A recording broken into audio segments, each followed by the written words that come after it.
Bonjour.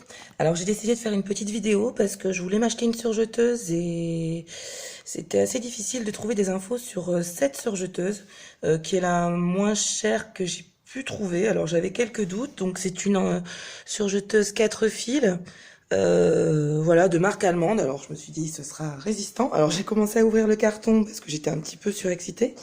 Je viens juste de la recevoir. Donc je me suis dit que j'allais faire un petit déballage. Euh, voilà, pour vous, pour ceux qui sont intéressés, parce qu'en plus c'est souvent tout en allemand, on comprend rien. Donc voilà ce qu'elle comprend. Voilà, je vous fais une petite ouverture. Alors on a le mode d'emploi avec plusieurs langues. Bon, voilà, donc j'ai commencé à regarder un petit peu le français.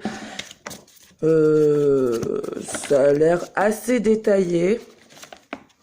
Au niveau des informations. Il n'était pas précisé qu'elle faisait l'ourlet rouloté.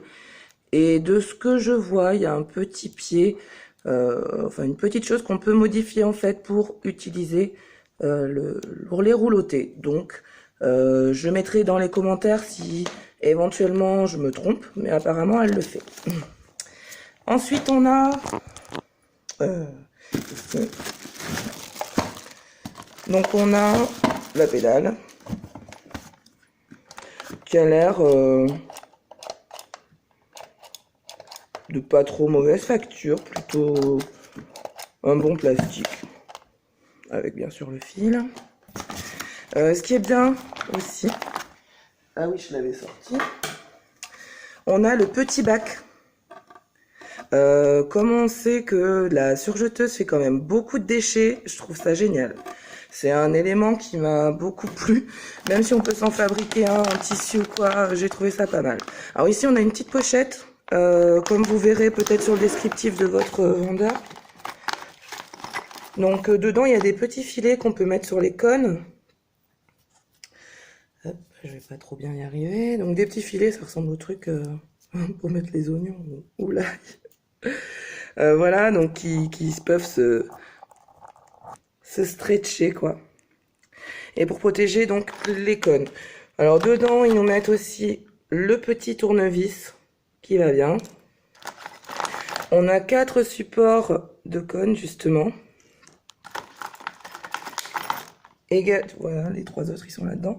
On a aussi des petits supports comme ça de protection pour les bobines. Bien entendu, indispensable, la petite pince pour aider à l'enfilage. Une petite fiole pour mettre de l'huile pour l'entretien de la machine.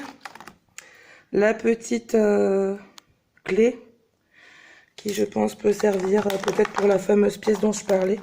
Voilà, alors ça c'est une petite pièce et je me demande si c'est pas ça pour le... Moi, je vais peut-être dire une bêtise.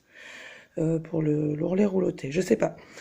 Voilà, et aussi il donne une bobine de fil noir. Pourquoi une de fil noir pour une surjeteuse 3 ou 4 fils? Ok, bon, merci Médio.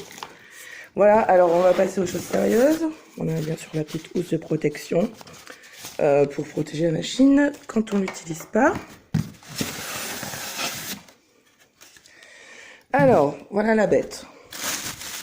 Donc vous avez vu l'emballage, c'est plutôt bien. Donc elle était dans cette boîte et puis dans ce carton là.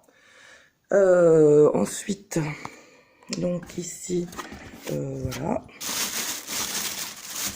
Alors, voilà la machine. Je ne l'ai pas encore sortie.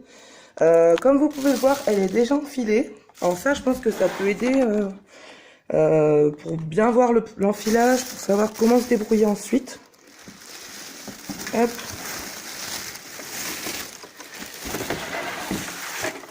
Voilà. Donc voilà la machine. Bon, il y a d'autres personnes qui ont fait des vidéos en allemand où on voit le test. Donc là, c'est vraiment pour vous montrer la bête. Elle est franchement plastique, acier. J'ai l'impression que c'est de la bonne cam. Après, à voir à l'utilisation. Est-ce qu'elle est bruyante ou pas? Ce sera à voir. Voilà, donc le différentiel sur le côté, qui est assez important selon les tissus. Voilà, à voir. Donc c'était juste un petit unboxing pour voir cette surjeteuse qui est vraiment pas chère. Moi je l'ai acheté 169 euros. Voilà, vous la trouverez sur le site en question. Vous le trouverez tout seul. Voilà, donc c'est la Medion MD 16600. Et voilà, il n'y a plus qu'à. Allez, bisous à tous, bonne journée.